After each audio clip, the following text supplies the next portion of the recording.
Gálatas capítulo 4. Você é grato a Deus aí ou não é? Então dá um glória a Deus aí, quero ver.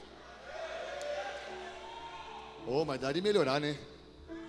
Dá um glória a Deus aí, quero ver. Eu faço isso de manhã. Eu chego aqui de manhã, eu digo, você está feliz? Daí todo mundo, tô. Aí eu digo, dá um glória a Deus aí que eu quero ver. Daí eu falo, glória. Eu digo, pelo amor de Deus, 8 pessoas. Que nada, todo mundo deu um glória a Deus, só que daí a gente faz para dar uma atiçada. Aleluia, glória a Deus. Gálatas capítulo 4. No final nós vamos orar por Israel.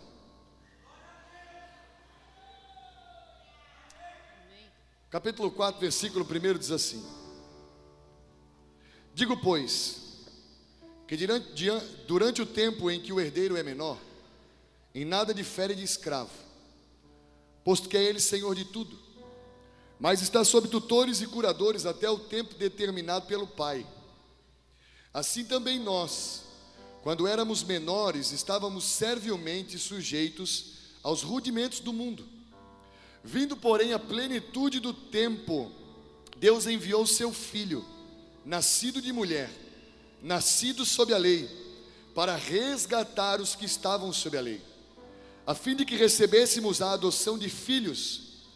E porque vós sois filhos, enviou Deus ao nosso coração o Espírito de seu Filho, que clama, Abba, Pai. De sorte que já não és escravo, porém filho, e sendo filho também herdeiro por Deus. Eu queria que você batesse no teu peito e dissesse, eu sou filho. Mulher dissesse, eu sou filha, né? Mas eu queria que você entendesse a grandeza disso. Eu queria que nessa noite nós entendêssemos a grandeza, porque realmente é normal nós escutarmos de quem professa outra religião, ou de quem está lá fora, até uma brincadeira dizendo assim, ó, eu também sou filho de Deus. Certo ou errado? Eu vou descansar porque eu também sou filho de Deus. Outras pessoas que nunca confessaram a Cristo como seu Senhor também dizem, Deus é o meu Pai, eu sou filho de Deus. E existe algo na Bíblia que nos dá um parâmetro para saber quem é filho de Deus e quem não é. Porque você pode ter uma certeza no teu coração nessa noite, nem todo mundo é filho de Deus. João capítulo 1, versículo 12 diz que a todos quantos o receberam a Jesus como seu Senhor, deu-lhes o poder de serem feitos filhos de... Primeira coisa que eu preciso entender, para ser filho de Deus eu preciso receber Jesus na minha vida, certo? Gálatas capítulo 4 vai falar a respeito de uma alusão sobre herança. E você sabe que a herança só recebe, a pessoa que vai receber a herança só recebe ela através da morte do seu pai, ou da pessoa que deixou o testamento. E em Gálatas ele vai dar um exemplo falando do povo judeu. E, irmãos, eu quero começar a introdução dizendo que Deus, o plano de Deus com a humanidade, desde a criação do jardim do Éden com Adão e Eva, sempre foi viver em intimidade com o homem, sempre. A vontade de Deus para você e para mim é que a gente viva em intimidade com Ele. Só que essa intimidade foi frustrada, foi parada pelo pecado, o pecado da desobediência. Deus chega para Adão e Eva e diz para eles, olha, vocês estão aqui num jardim frutífero, todas essas árvores que estão aqui, os frutos dela, vocês podem comer, mas da árvore do conhecimento do bem e do mal, vocês não podem comer, é expressamente proibido comer, porque no dia que dela comerdes, vós morrereis. A Eva, passeando pelo jardim, foi induzida pela serpente, a qual era Satanás, a comer do fruto. Quando a Eva come do fruto, e vê que o fruto é bom, traz para Adão. Irmãos, e a mulher tem um poder de persuasão no homem, tem ou não tem? Tem, toda mulher tem o poder de persuasão. E eu acredito que ela chega para Adão e diz assim, ô nego, come do fruto aí, mas não pode, mas é bom. Eu comi, não deu nada. Mas Deus falou que não pode. Não, mas não deu nada. A serpente disse que está tudo certo, não vai ter problema nenhum. Adão pega do fruto e come. No mesmo momento que ele come, ele vê que a Eva está nu, e a Eva vê que ele está nu, e eles têm vergonha um do outro, se esconde. Quando eles se escondem, Deus desce no mesmo lugar, no mesmo dia, na mesma hora, para procurar Adão e Eva. Vou fazer uma pergunta: Deus sabia que Adão e Eva tinham pecado ou não sabia? Sabia ou não sabia? Aí ele desce no jardim e ele chama Adão. Cadê você, Adão? Irmãos, ainda hoje Deus está chamando os pecadores para perto dele, sabia? Ele diz: Adão, cadê você? Aí o Adão grita de trás de uma árvore, de uma planta, e diz assim: eu estou aqui, Senhor. Eu estou escondido porque eu estou nu. Aí Deus falou assim: quem te disse que tu estava nu? Porque Deus queria escutar da boca de Adão a confissão do seu pecado. Só que sabe qual que é o problema, meu irmão? É que ao invés de Adão falar assim, ó, me perdoa, Senhor, eu comi do fruto que o Senhor falou que não era para comer, ele disse assim: essa mulher que tu me deu. É mais fácil, é ou não é? É mais fácil a gente dizer assim, ó, foi o fulano, é ou não é? Apontar o dedo. Mas quando tem um apontado para lá, não tem três para a gente? A gente não quer tirar o cisco do olho do outro e tem uma trave, aí vem no nosso, é ou não é? Ele disse assim: foi essa bicha tentada aqui, ó, mulher que tu me deu. Aí ele olha para a mulher e diz assim: meu Deus, mulher, por que tu fez isso? Ao invés dela dizer: é verdade, Deus, eu errei, eu fui enganado, ela disse assim: foi a cobra. Quando ela fala foi a serpente, Deus olha para a serpente, sabendo que era Satanás, e diz: maldito és, sobre o teu estômago tu vais rastejar. E aqui vem o primeiro ponto, a primeira promessa do evangelho da vinda de Jesus.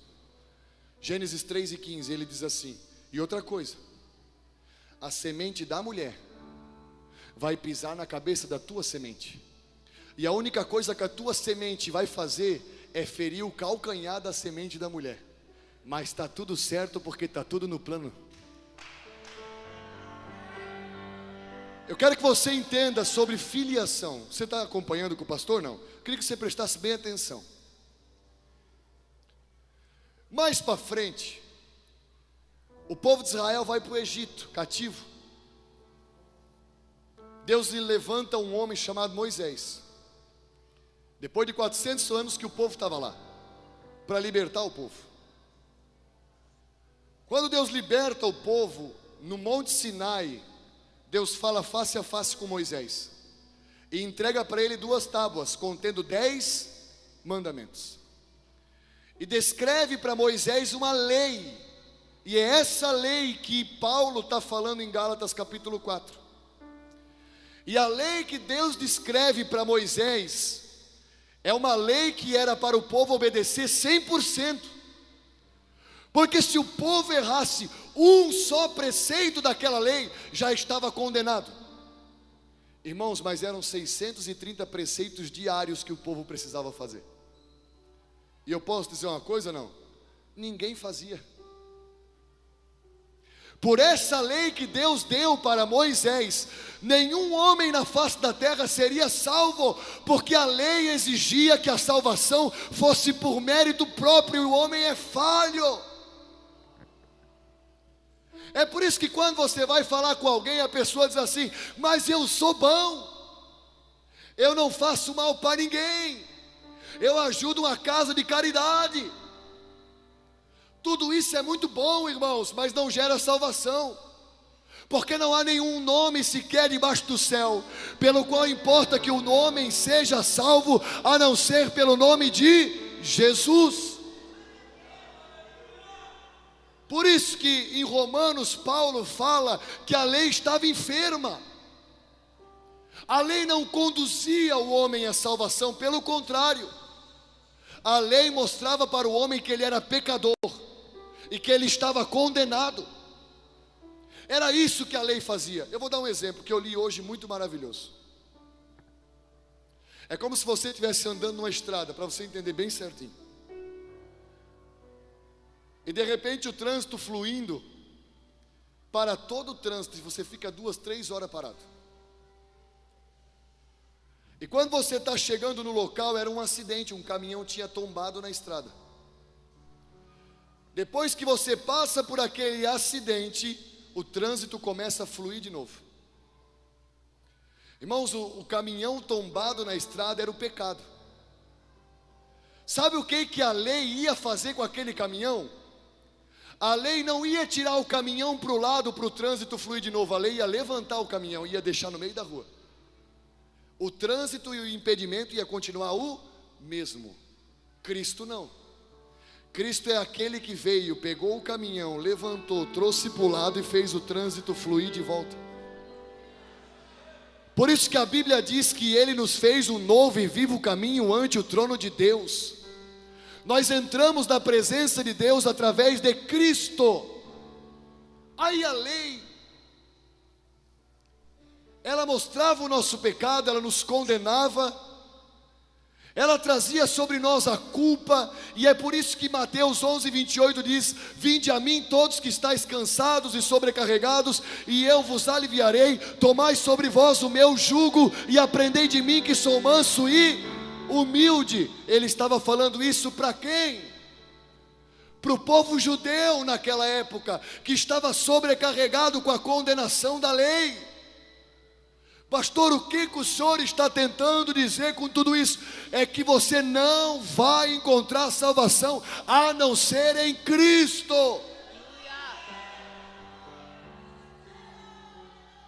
O autor da salvação é Cristo. E o melhor de tudo, irmãos, é que Deus, sabendo que a lei não levaria ninguém a ser salvo,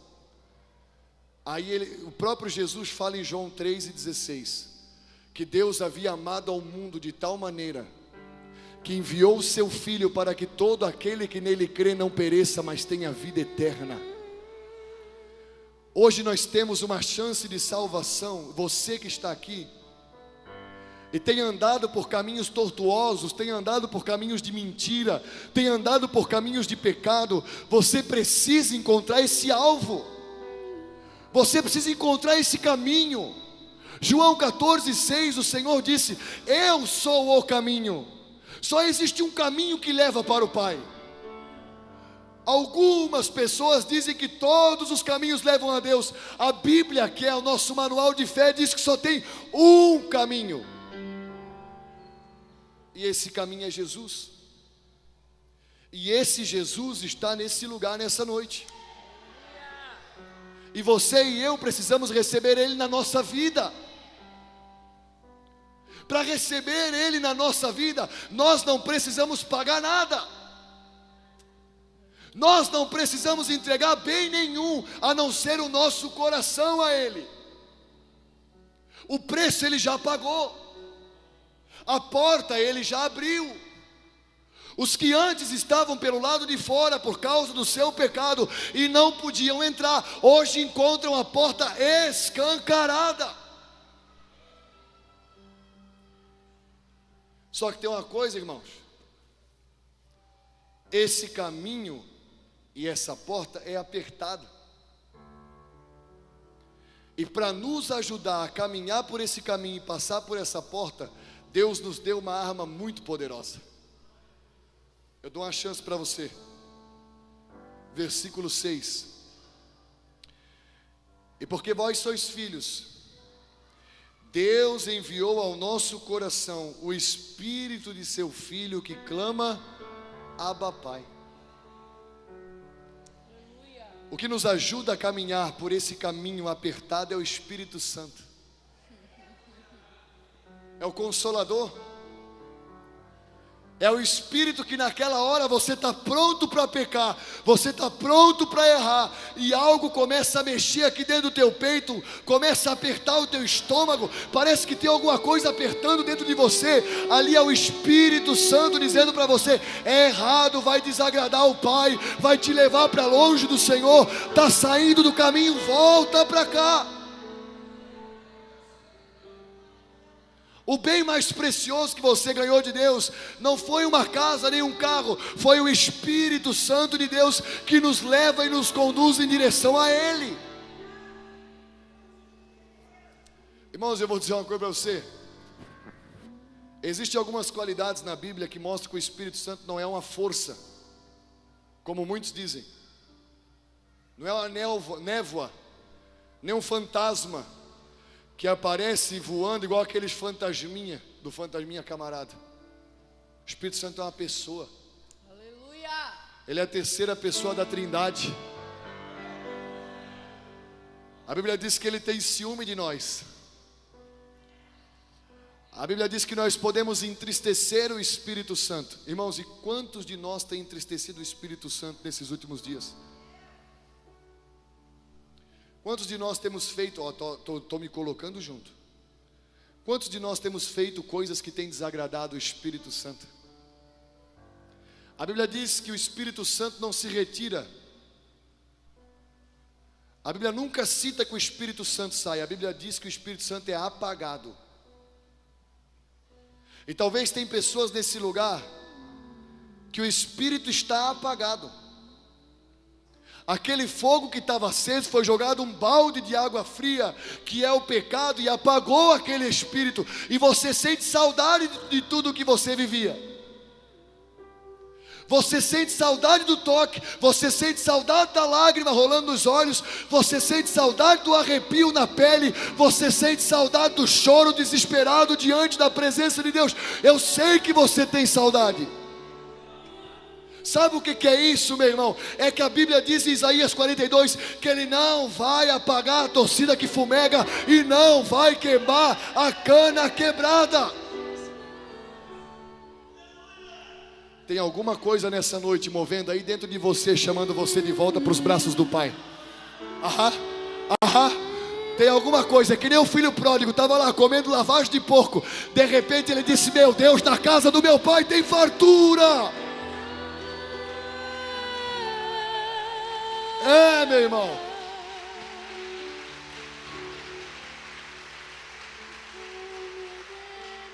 E eu vou dizer uma coisa, tá? Aproveita que Ele está chamando. Aproveita, irmão, aproveita, em nome de Jesus, aproveita. Se a lágrima quiser rolar, deixa a lágrima rolar. Se você quiser se lançar aos pés, se lança aos pés. Se Ele está te chamando, volta para casa. Eu vou dizer uma coisa para você. Nós falamos no começo que somos filhos, não falamos? Falamos ou não falamos? Se nós que somos filhos quisermos deixar a casa do Pai, Ele vai deixar. Ele não impede. Porque quando nós estamos em Cristo, nós somos livres. Mas eu vou dizer uma coisa para você: Ele vai ficar sempre na janela esperando. E eu tenho certeza que, como na parábola do filho pródigo, o pai está agora correndo em direção a muitos corações que estão voltando para casa. Meu irmão, você é filho, você foi chamado para comer da mesa de Deus. Você foi chamado para comer do pão que veio do céu. Você não foi chamado para comer migalha igual um cão ao redor da mesa do seu dono. Você foi chamado para se assentar numa mesa que é maior do que a do presidente. Numa mesa, meu irmão, que é maior do que a mesa do homem mais rico, da mesa mais cara que existe na terra. Você foi chamado para comer da mesa de Deus. E eu vou dizer uma coisa: na mesa do Pai tem tanta fartura, que quando você começar a se alimentar, aquele cigarrinho de maconha não vai mais fazer sentido para você. Aquela cachaçinha no domingo de meio-dia não vai mais fazer nenhuma diferença para você, porque tudo aquilo que antes tentava preencher o teu vazio foi lançado fora, porque Jesus entrou aí, e o vazio que existe na tua alma é do tamanho da grandeza de Deus. Você é filho e Deus está te chamando de volta. Ele está dizendo: volta, filho. Está dizendo: volta, filha. Mas pastor, eu nunca saí da igreja. Meu irmão, Jesus conta 3 parábolas em Lucas 15. Uma é da ovelha perdida, que se perde no meio do caminho e vai embora. Outra é do filho pródigo, que não se perde, mas decide sair. Outra é da dracma perdida, que ainda está na casa, mas está perdido. Tem gente que está na casa, está na igreja, mas está perdido. Sabe o que é melhor? É que a Bíblia diz que a mulher que perdeu a dracma ficou com 9. Ela poderia olhar para aquela que perdeu e ter dito: depois eu acho quando varrer a casa. A Bíblia diz que ela não faz isso. A Bíblia diz que ela levanta o móvel, ela corre atrás, ela vai atrás, ela procura, ela vai, ela joga os móveis para fora, ela varre tudo, ela limpa tudo, e ela encontra de volta a pérola.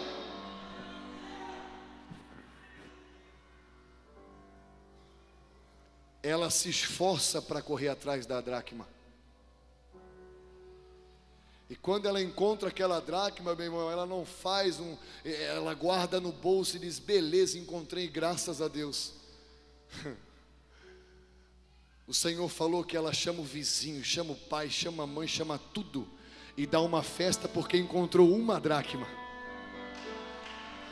Eu vou dizer uma coisa, meu irmão: para Deus a tua alma e a minha vale mais do que o mundo inteiro.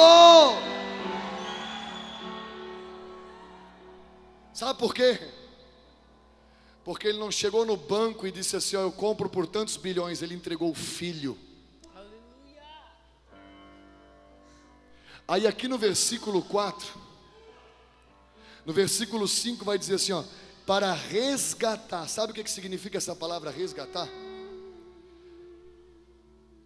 Na tradição judaica e na greco-romana, o escravo que estava sob o domínio do seu senhor, ele tinha o poder para comprar a sua libertação, mas o preço era alto.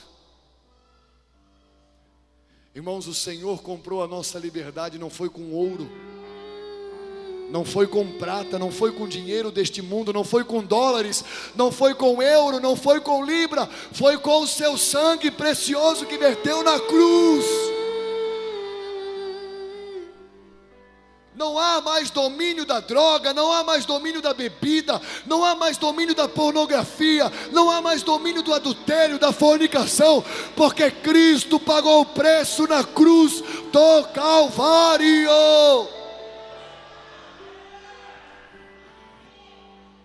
Nós não somos filhos porque apresentamos um diploma a Deus dizendo: olha, eu tenho capacidade para ser teu filho.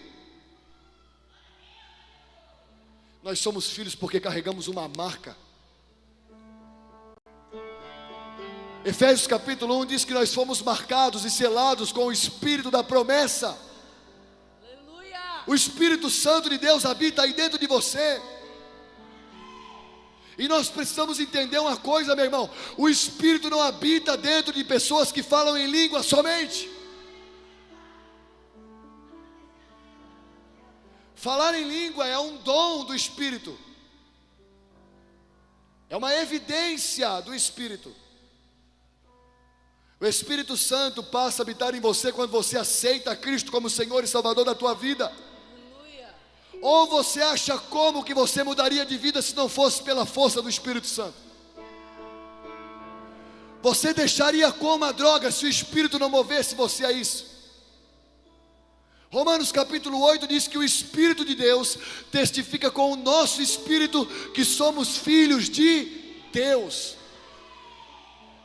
Quem te leva para perto de Deus, quem me leva para perto de Deus é o Espírito Santo. Cuida, zela, guarda, aproveita o que Deus te deu, o presente, a dádiva. Não saia dessa igreja, meu irmão, e vai viver a tua vida. Viva a vida de Deus. Não saia desse culto e vai viver como nada tivesse acontecido. Tudo aconteceu. Deus te chamou de volta para casa e isso basta. É suficiente. Versículo 6. E porque vós sois filhos, enviou Deus ao nosso coração o Espírito de seu Filho, que clama, Abba, Pai. Eu queria que nós abríssemos no Salmo 27, para finalizar.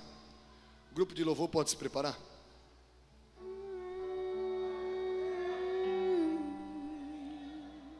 Versículo de número 8. Toda pessoa que tem o Espírito Santo passa por isso aqui, ó.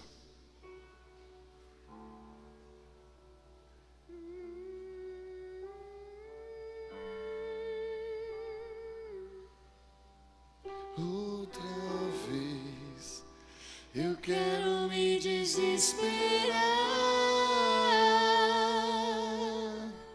Outra vez eu quero perder o sono. Outra vez queimando de amor por ti.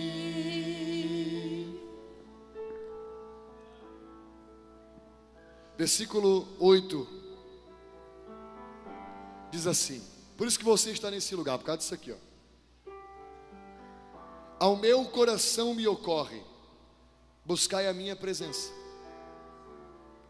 Buscarei, pois, Senhor, a tua presença. Não me escondas, Senhor, a tua face. Não rejeites com ira o teu servo. Tu és o meu auxílio.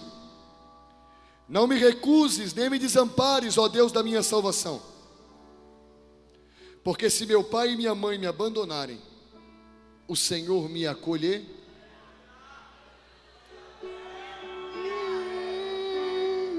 Tudo que você tem, e eu vou dizer mais, tudo que você precisa é de Jesus. É da presença de Deus. E eu não sei você, mas eu quero ir mais fundo no Senhor nessa noite.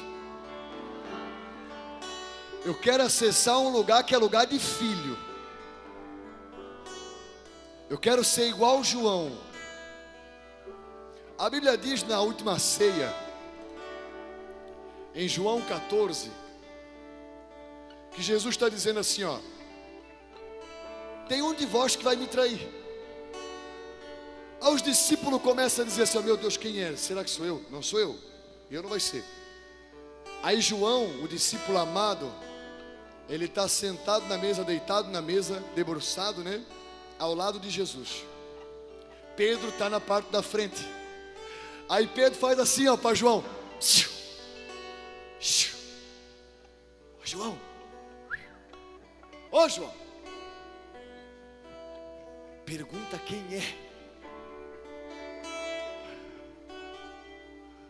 Aí a Bíblia diz que João não olha para o Senhor e pergunta quem é. A Bíblia diz que João deita no peito do Senhor, olha para ele e diz: quem é, Senhor? Tem um louvor do Antônio Cirilo que ele diz assim, ó, eu estava escutando, ele diz assim, ó: Jesus, eu quero ficar contigo, eu quero ser teu amigo. Quero correr nos teus braços, calçar os meus pés nos teus sapatos e te abraçar. Lara, lara, lara, lara. É, meu irmão, Senhor está de braços abertos para você correr até Ele nessa noite. Tem alguém que quer abraçar o Senhor, pelo amor de Deus? Vamos se colocar de pé em nome de Jesus.